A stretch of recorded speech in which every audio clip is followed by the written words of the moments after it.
The refrigerator hums like a low drone in an empty stadium.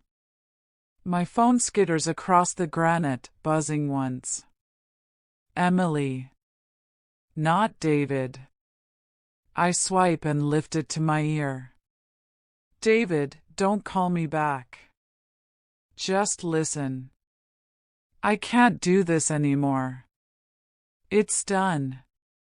The arrangements are made. I'm at the bus station in Joliet. Don't try to find me, or it. Please, just let it go. I love you. Silence. The hum swells. My breath rasps in my own ears. Joliet. Arrangements. Don't find me, or it. The words don't fit together. They rattle like loose screws in a tin. I call David. Voicemail. Honey, it's Mom. Call me. It's important. I steady my voice and fail on the last word. I call Emily. Voicemail. Mailbox full. The house feels too bright, like the light is telling a lie. I play the message again. Emily's voice isn't cold. It's burned. Tight. Scared. An affair doesn't sound like this. This is the sound of someone hunted. It. What is it? A person? A threat? My mind reaches for David's smile in those Grand Canyon photos and snatches air. I pace the kitchen, phone in my palm, the hum filling the gaps in my thoughts. Arrangements. The word tastes like metal. A goodbye? A warning? A code? I tap the countertop twice, like knocking on wood. I need contact. Proof. A plan. I text David, call me now. Then I grab my keys. If I can't reach them, I can at least check the house. The spare key has always been for emergencies. This feels like one. Before we dive deeper, a tiny ask. These stories take about X hours a week to research, write, record, and edit. If careful storytelling like this helps you unwind, a quick subscribe genuinely keeps this going. Thank you. Have you ever received a message not meant for you? What did it change? The house has been too quiet since Robert passed. Mornings used to have his whistle, his coffee spoon tapping the mug. Now it's the refrigerator hum and the way sunlight crawls across the tile like it has nowhere else to be. David checks in more than he should. He's busy, architect downtown, deadlines that chew the clock, but he still sends photos from job sites and silly selfies from the train. 5 years married and still soft when he says Emily's name. I held that softness like a keepsake. Emily was steady, at least that's how it looked. First grade teacher at Maple Grove, tiny chairs, crayon dust, stories about a child who finally sounded out a long word.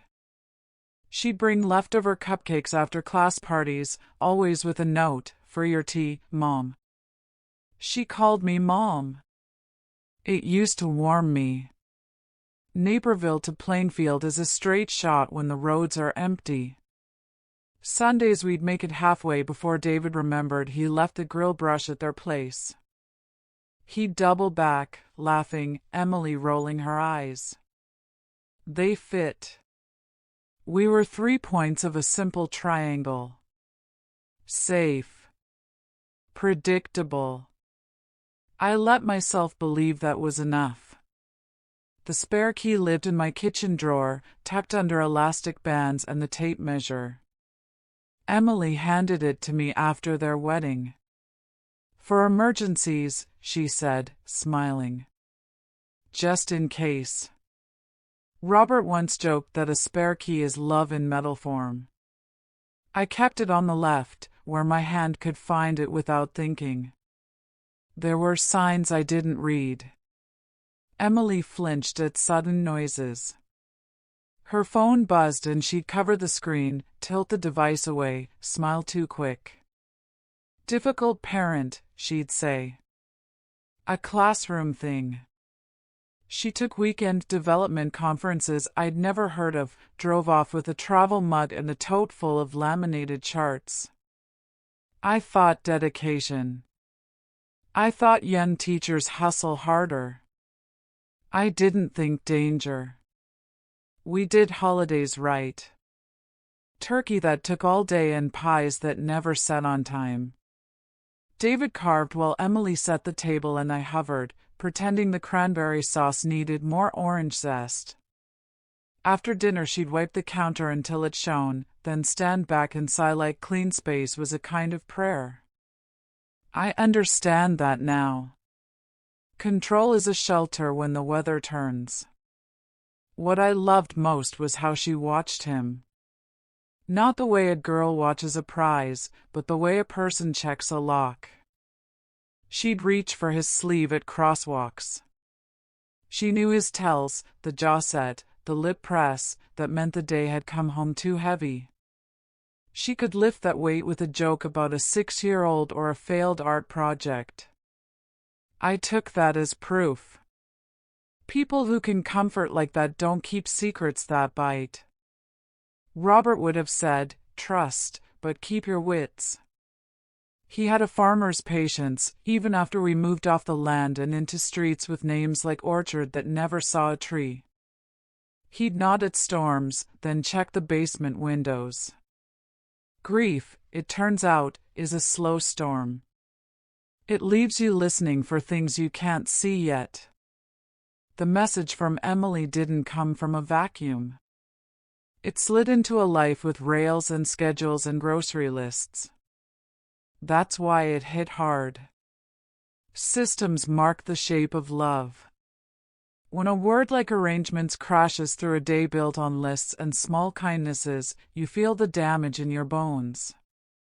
I washed my hands after replaying the voicemail, though I hadn't touched anything dirty. Old habit, when fear climbs, do something small with your hands. Soap. Water. Dry. The towel hung straight, but my reflection didn't. I saw a woman who knows how to stack casseroles, balance budgets, stretch patience. I wasn't sure I knew how to read codes in the voices of people I love. Still, a line runs through our family, do what needs doing. When Robert found a leak, he didn't announce it to the neighborhood. He got a bucket, then a wrench. When David broke his arm falling from the apple tree, I breathed first, then drove. It's not heroism. It's household physics. Action follows need.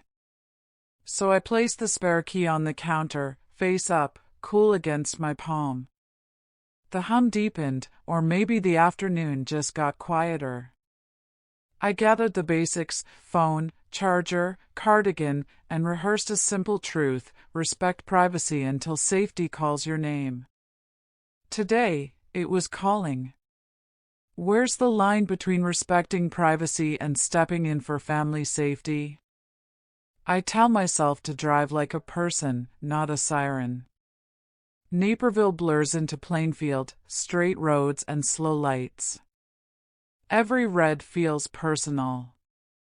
I grip the wheel and count my breaths. By the time I turn onto their street, my hands are steady but my mouth is dry. The house looks paused. Curtains drawn in midday. No car in the driveway. The lawn trimmed, the porch swept. I fit the spare key and let myself in. Lemon cleaner hits first, then lavender trying too hard. The living room is immaculate, pillows fluffed, remote aligned with the table edge, no shoes by the door. It looks like a model home that never had a real day. Emily keeps tidy, but this is different. This is a wipe down of presents. Emily? I try it once, soft. Nothing answers except the hum in my head. I check the kitchen, empty sink, bowls nested, the fruit arranged like a photograph. A note would be merciful. There isn't one. Upstairs, the bed is made with hotel corners. I smooth the duvet with 3 fingers. Not a wrinkle. On the nightstand, a leather-bound journal sits like it belongs. I mark it and move on. If there was a fight, the room didn't hear it. The closet door isn't shut all the way.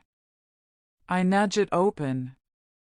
A small black suitcase squats on the floor, half-packed. Blouses folded fast. A pair of jeans. Toiletries in a zip bag, the travel-sized kind. It looks like someone fled mid-list. I kneel to lift the suitcase and catch a corner of wood beneath the bed skirt. Plain, unvarnished. A craft store box, not something you keep diamonds in. I slide it out. It isn't locked. My pulse is too loud in my ears. Inside, no perfume letters or hidden selfies. Documents bound with a tired rubber band. A birth certificate on top. Caleb Miller. Gary, Indiana. 2 years ago. Mother, Sarah Miller. Father, blank. The name sits heavy. Under it, a death certificate. Caleb again. SIDS. 1 year ago. My mouth shapes a prayer without words. I keep going because stopping would make me fall. Adoption filings with Emily listed as prospective parent. At the bottom, a faded photograph. Emily younger, softer at the face, an arm around a girl who could be her mirror if someone turned up the volume, same bones, wilder eyes. Sisters. But Emily told us she was an only child. Why lie? I whisper into the box. The room doesn't answer. The lemon scent has turned sharp. My phone vibrates in my pocket and I jump like I've been caught. David. Mom? What's wrong? It's Emily, I say. She's gone. I don't say left. I don't know if she left. I don't say ran. I don't know if she ran. I tell him about the message. I can hear the floor tilt under him through the line. I'm coming home, he says, and the call ends with a scrape of chair legs and his breath turning into motion. I sit on the edge of their perfect bed with the box in my lap and let the facts stand in a row. A message from a bus station in Joliet, a suitcase half-packed, a baby named Caleb who lived and died, a sister named Sarah who exists and doesn't in the story we were told. None of it points to romance. All of it points to something that requires money, secrecy, and speed. My eyes drift to the journal on the nightstand. Locked. Small, flimsy brass clasp. It looks like a boundary. It looks like a choice I don't want to make. Which clue would have pushed you to investigate further? David bursts through the door an hour later, face pale, eyes wide. What happened? Where is she? I play the voicemail. He listens with his hands on his knees like he might be sick. No, he says softly. We didn't even fight. I found something, I tell him, and carry the wooden box to the bed. He reads the birth certificate first. Caleb Miller, he says, as if saying it makes it less impossible. Then the death certificate. His jaw tightens. The adoption filings with Emily's name knock the breath out of him. She told me she was an only child, he whispers. Why would she? I show him the photo. 2 girls in a frame of sun and teenage carelessness. Emily and the wilder twin. Sarah, I say. She has a sister. He sinks to the mattress, elbows on thighs, hands clasped. The room is too neat for this mess. I don't understand, he says. If there was a secret, why not tell me? Why tell me everything else and hide this? Silence fills the corners. The refrigerator hum feels like it has traveled here on purpose. His eyes cut to the leather-bound journal on the nightstand. She writes in it every night. He reaches for it, then stops, the old respect still wired into his hands. It might explain, I say. My voice is calm because it has to be. He pulls open his drawer and finds a small silver key. She said this was a spare for her jewelry box. The lock gives with a tiny click. He flips to the last page dated yesterday, scans, then reads aloud because he can't carry it alone. He found me. He got out. He called the school. He knows about Caleb. He doesn't know he's gone. He thinks I'm hiding him. He wants money. If I go to the police, he'll tell you everything about Sarah, about my past. He said he'd hurt you. I can't let that happen. I'm going to meet him. I'm going to give him everything we have. Then I'm going to disappear for a while, until I know you're safe. I'll leave you a message. A code. It's done. It is him. The danger. I love you more than my own life. The words settle like iron. The shape of the message changes in our hands. Not betrayal. Protection. Not it as a lover. It as a threat. David stares at the page until the lines blur. Why didn't she tell me? His voice breaks on the last word. I don't answer. Fear bends logic. Love makes strange math. His phone buzzes. Unknown number. One line, an address for a motel off the highway in Kankakee. We look at each other. We don't have to say it. We're going. Is keeping a sibling secret ever justified if it protects your spouse? The silver key feels heavier than it should. David places it on the nightstand like evidence. We read the final lines again to be sure we didn't bend them with hope. We didn't. It's done means the danger, not a betrayal. The code was love disguised as surrender. I steady my breath and start moving like a person who knows the next step. I photograph the journal page, front and back. Then the birth and death certificates. Then the adoption filings. I save Emily's voicemail to the cloud and to my laptop. 2 copies for every truth. I narrate timestamps in a whisper as I go. David paces and then stops, palms on the dresser. He called the school, he says. He knows about Caleb. He doesn't know Caleb is gone. Saying it out loud is a kind of armor. Understanding steals a little of the panic's fire. Not much, but some. We don't guess, I tell him. We collect. I take a photo of the suitcase. The closet. the bed made like a stage.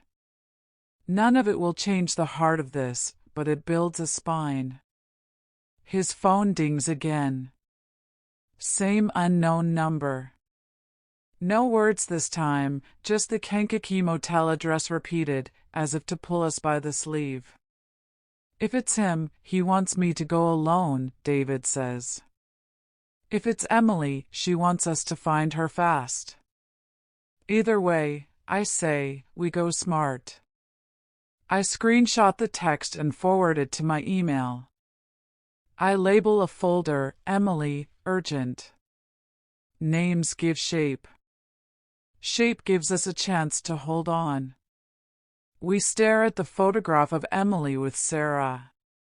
Two girls who didn't know which day would become a hinge. The kind of love that leaves shadows. I think of Caleb's name printed cleanly on paper and the way absence can still fill a room. David pockets the silver key. He's still trembling, but there's bone under it now. We find her, he says. We keep her safe. We will, I answer, and let the promise settle in my chest like a weight I choose to carry. If a loved one was being extorted, would you go to the police immediately or gather proof first? I switch from fear to tasks. It's the only way forward. I save the voicemail again, local and cloud. I back up the photos of the journal, the certificates, the filings. I email the folder to myself and to a new address I create on the spot. If one door locks, another stays open. We log this, I tell David. I type a simple note, date, time, Emily's voicemail content, Joliet bus station mention, unknown number texting Kankakee Motel address, journal summary, extortion, school threat, code phrase. It reads like a police report because it might become one. David nods, jaw set. Police? He asks. Non-emergency first, I say. We register concern and potential extortion. We ask for guidance, not a siren. I dial. I keep it measured. Wellness check concern regarding my daughter-in-law. Potential extortion. We have a voicemail and a journal entry. There's an address in Kankakee. The operator takes details and gives a case number. I write it down. Numbers steady a hand. Next, the school. I don't say much. This is Emily's mother-in-law. If an unknown man calls asking for her, please do not share information. If he appears, alert front office protocol. The principal's tone tightens. Understood. Gate secured. We agree on code words. If one of us texts green, it means safe. Amber means eyes on, no move. Red means call 911. Simple. Fast. We set check-in times, every 15 minutes on the hour until we reach Kankakee. I pack a tote, chargers, a backup phone Robert never used, cash, copies of the evidence, a notebook, pens. I tuck the small silver key into a zip pocket.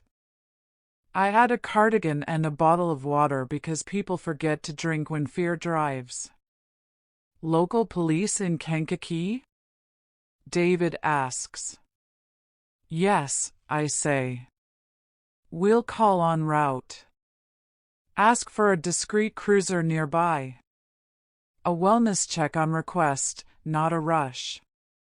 We step through the house once more. I photograph the front door and the empty driveway. It feels absurd and necessary at the same time. We lock up and head to the cars.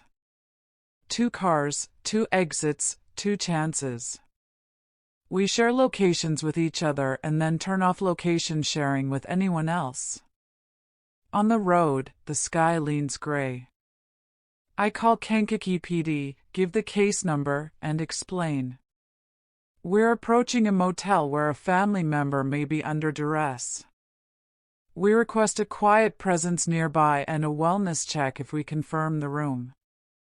The dispatcher stays calm. Units are in the area, she says. Call us when you arrive. David breathes like he's lifting something heavy. If she's with him, he says, I don't want to spook him. We won't, I say. We let the evidence speak. We let officers do their jobs. I keep my voice even. Panic can set a fire we can't put out. My phone buzzes. A text from the same unknown number, alone. No punctuation. No room number. It stinks of control. I screenshot it and forward it to our folder. I reply with nothing. We stop at a gas station outside town. I buy a pack of gum I won't chew and ask the clerk for small bills. Travel, I smile. He doesn't need the truth. Back in the car, I rehearse the approach. Park apart. I go inside and ask casual questions. Do you have a vacancy? And scan the registry if it's visible. David waits within sight of the office. If I see her name or a description that fits, we call the officers, not the room. If a man is with her, we do not confront alone. The motel sign appears like a bruise at the edge of town. David pulls into the far lot. I park by the office under a dead neon vacancy script. I feel the hum again, not from a fridge now, but from the air around this place. I text Amber. He replies, Amber. We're in position. I smooth my cardigan, pick up the tote, and push the office door open with 2 fingers. A bell rings. The desk clerk looks up, bored until he isn't. Evening, I say. Do you have a room? Nothing fancy. Just a night. ID and card, he says, sliding a clipboard forward. I set my license on the counter and glance at the log. Names like smudges. Then a first name, neat handwriting, that stops my breath. Emily. What's the smartest first move here? Police, lawyer, or go to the motel? The clerk's pen taps twice. You okay, ma'am? I am, I say, and circle the shape of Emily's name with my eyes, not my finger. Could I see a ground floor room? My knees don't like stairs. He grunts, reaches for a pegboard, and lifts a brass fob. 12, he says. End of the row. I step outside and text David, Amber. 12, he replies in a blink, Amber. Calling. I see him angle his phone, then tilt his head toward the road. A cruiser eases into the far lot and idles with lights off. Relief is a thin thread, but I pull it. I walk the corridor like I belong there. Doors with peeling numbers. A soda machine humming its own lonely song. At 12, I stop. The curtain is drawn, but a sliver of light leaks at the edge. I listen. Nothing. I text the dispatcher the room number and ask for a wellness check. She replies, unit on foot in 2. I rest my palm flat on the door and do not knock. I press my ear to the wood. A scrape. A whisper? My breath fogs the air. The cruiser door shuts soft. Boots on asphalt. The officer appears at the corner and raises 2 fingers in greeting and warning. I step back. "Ma'am," he whispers, "stay to the side." He knocks, not hard, not soft. Kankakee Police. Wellness check. Silence stretches thin, then snaps. A shadow slides under the door. The chain rattles, then holds. A woman's voice, tight and low. "Who is it?" "Police, ma'am. We received a concern for safety." "Are you Emily?" A beat. "Yes." The word is a small bird. I'm okay. Can you open the door so we can confirm?" Another beat. Then a man's voice, not loud, but sharp. "Don't." The officer leans closer.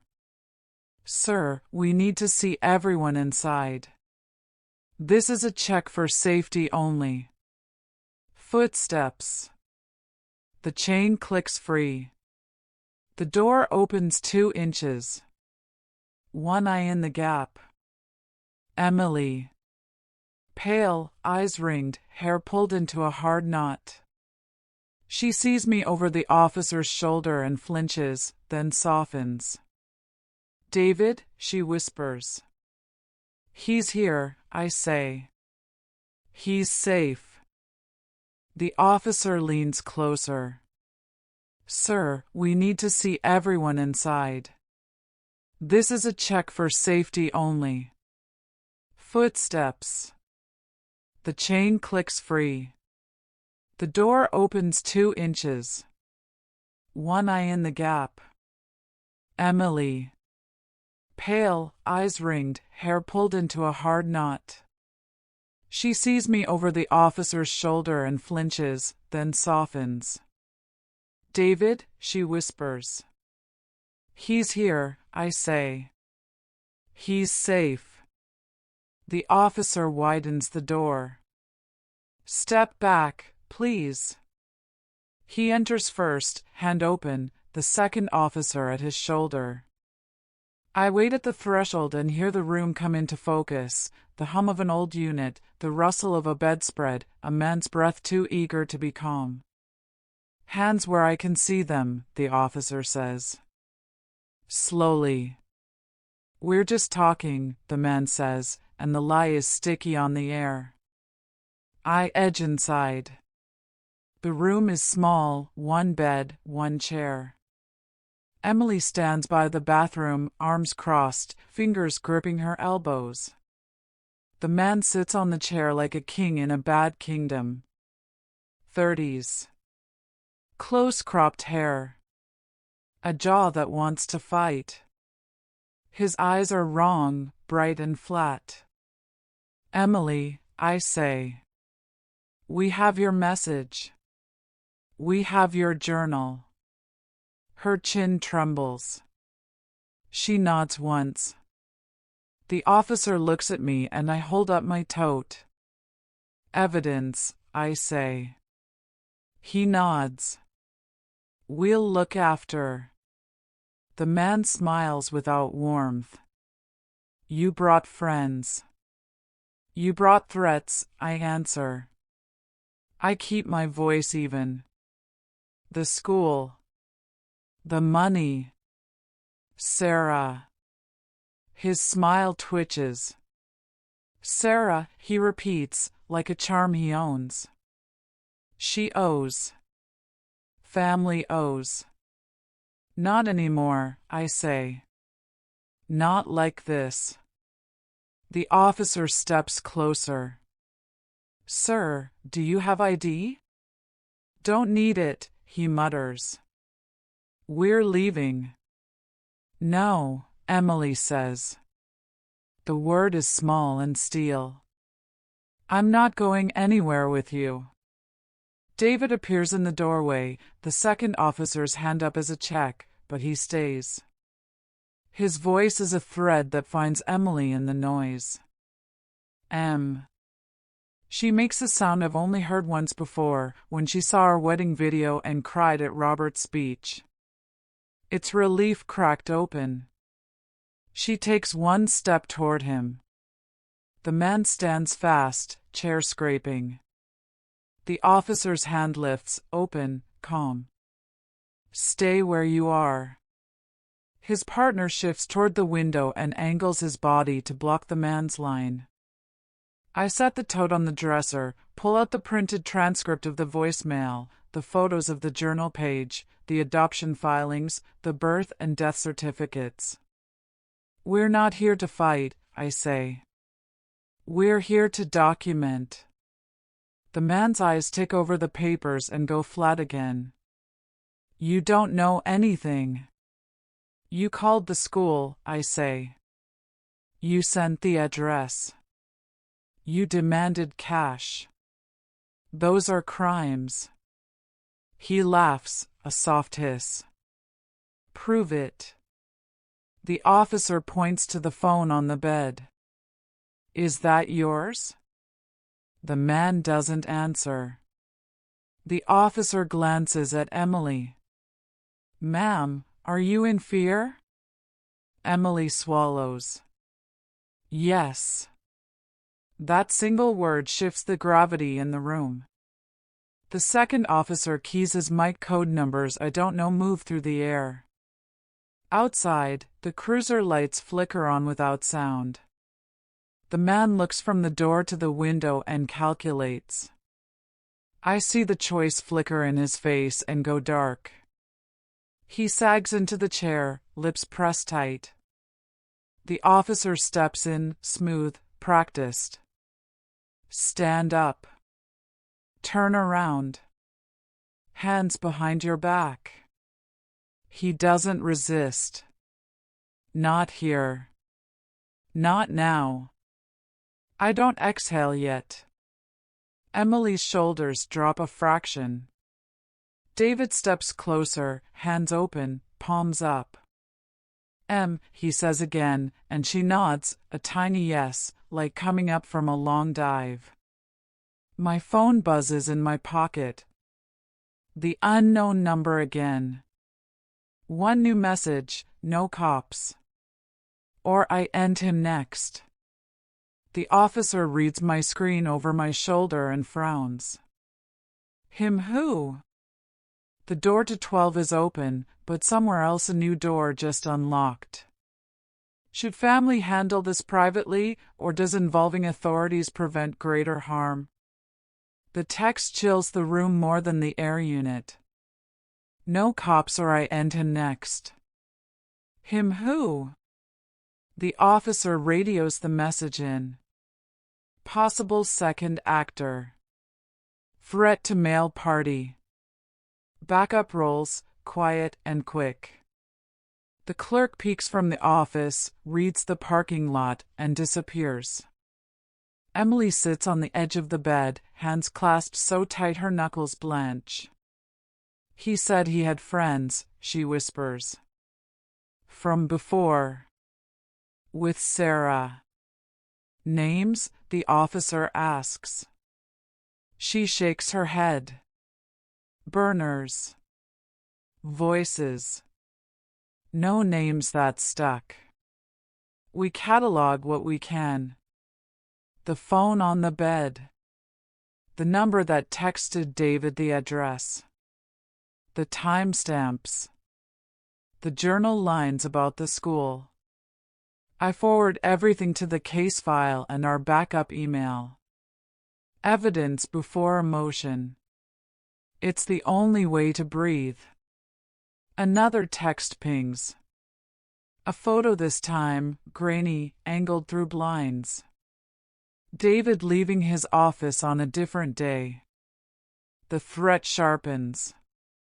The officer's jaw tightens. We escalate protection, he says. No solo movement tonight. Shame flickers across Emily's face.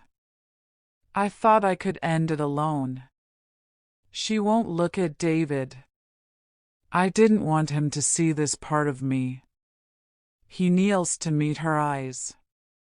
The part of you that tried to protect us? His voice is steady now. That's the part one married. She starts to cry and tries to stop it.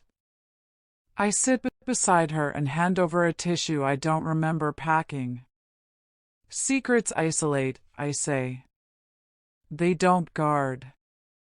Not for long. The officer knocks on the bathroom door where the first man sits cuffed on the floor, watched. Units are staged, he says into his mic-advised step-down protocol to station.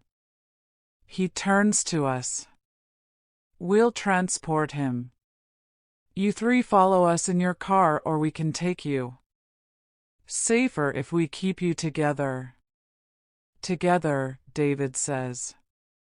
Emily nods, a small broken movement that still means yes. My phone buzzes again. Same number. Another message, room 23. The officer looks at the board in the office through the window. 23 is occupied. He signals to his partner. 2 more units ease in. Quiet choreography. We move as instructed, down the corridor, single file, officers ahead and behind. I feel the old hum again, like a warning in my ribs. Room 23 sits under a busted light. The curtain twitches. The lead officer signals. A soft knock. Kankakee Police. Step out, please. Silence. Then a scrape. The door opens an inch. A different man's eye. Younger. Reckless. He sees uniforms and tries to slam it. The door catches on a foot and swings wide. Hands. Commands. The hallway condenses to motion and shouts.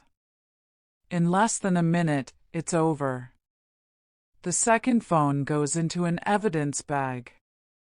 So does a roll of cash and a list with 3 names, one of them Sarah. Emily stares at the paper like it's a ghost. That's her handwriting, she says. Old. From before. The low point doesn't announce itself, it arrives between breaths.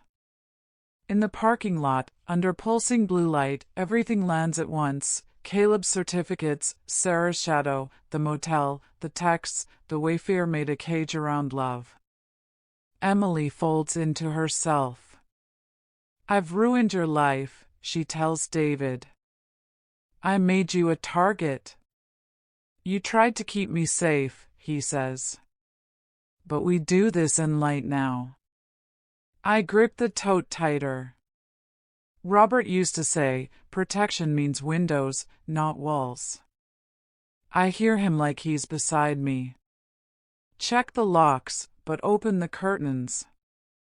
Let people see what's true. I ask the clerk for camera footage. He hands a hard drive to the officer without argument. We sign 3 forms. The evidence pile grows, phones, photos, footage, the list, our statements. The officers promise a night watch near our homes and a contact at the station to file formal charges in the morning. On the ride back, lights off, roads empty, Emily leans her head on the window. I thought ending it meant silence, she says. It just made me alone. Not anymore, I say. Silence ends tonight. Have you ever had to choose between keeping someone's secret and keeping them safe? Morning brings a tired kind of clarity. We sit in a small interview room at the station, fluorescent light, a humming vent, a carafe of coffee that tastes like cardboard. The detective lays out our night on a legal pad. Dates. Times. Names. He speaks in steady lines that make a story we can live with. We hand over everything: Emily's voicemail, the journal photos, screenshots of the texts, the motel registry and footage, the 2 seized phones, the cash roll, the list with Sarah's name in her old hand. The tech team starts carving through the phones, messages, call logs, locations. The detective nods often and writes more. Step 1, he says. No contact orders and an emergency protective order for Emily and David. We'll move on restraining orders next. Papers slide across the table. Signatures anchor them to our day. Step 2, criminal complaints, extortion, stalking, threats. The DA will review fast. Emily's voice is small but firm. The school? We've already contacted the district security lead, he says. Staff alert is in place. Photo distributed. Front office trained to escalate. No information will be given to unknown callers. The phones yield threads. Numbers connect to new numbers, to a prepaid card, to a gym membership paid in cash, to a storage unit off Route 45. A warrant follows. Inside the unit, a duffel with 3 more burner phones, printed screenshots of Emily's social pages, a photo of David at his office door, and a faded snapshot of 2 teenage girls, Emily and Sarah, with a third figure half cut from the edge. The detective lifts it carefully. He didn't just want money, he says. He wanted leverage. This will help the case. We move from room to room like a slow tide. Victim advocate. Paperwork. A counselor with warm eyes who talks about shock and how the body holds fear.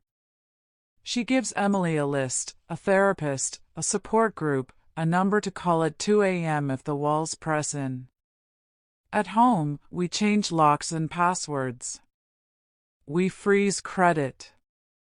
We set up 2-factor authentication on everything and write the backup codes on paper, not in the cloud. We move Emily's class list off her personal device. We add a camera bell to their front door and a motion light that covers the drive like a soft hand. David and Emily sit with a cup between them, both holding it, letting the heat soak into their palms. I wanted to adopt him, Emily says, the words finally standing in the air without shaking. Caleb. I thought love could overwrite forms and blood.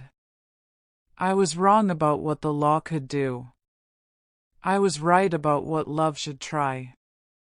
David nods. We name what happened, he says. We tell the truth in order. Sarah made choices. Bad ones. A man exploited those choices. You tried to fix it alone. Now we fix it together. The detective calls that afternoon. Phones gave us enough, he says. We've got charges set. The judge agreed to hold without bail for the second actor based on the threats.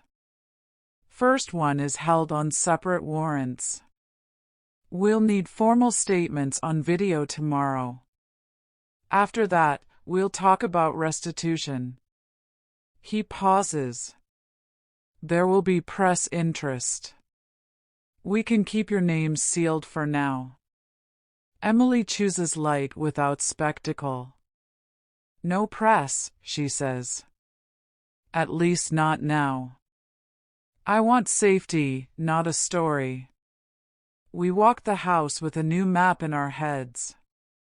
Windows, locks, sightlines.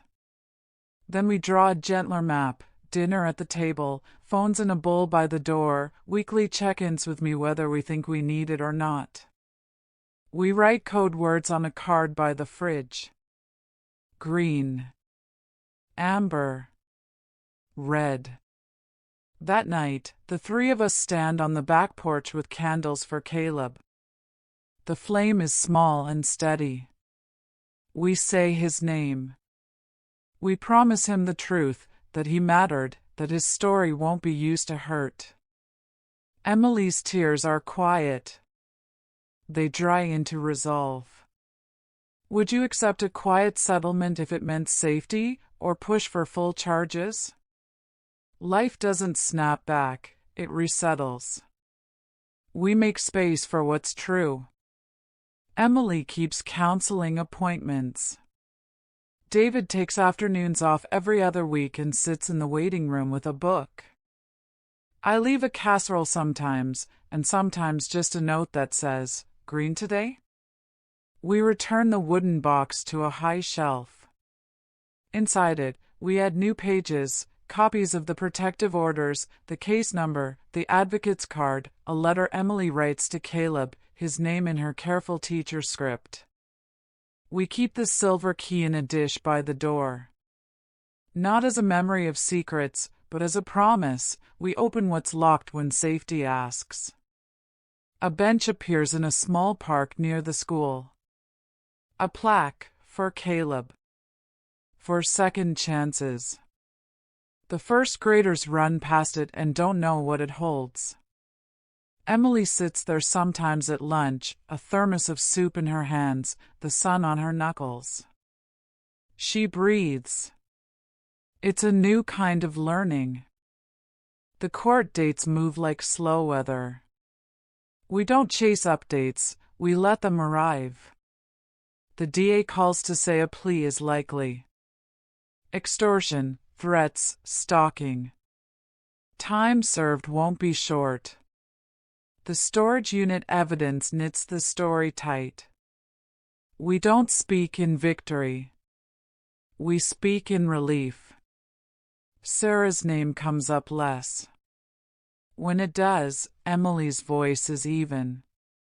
I forgive her, she says. I don't reconcile with what she chose. Both can be true.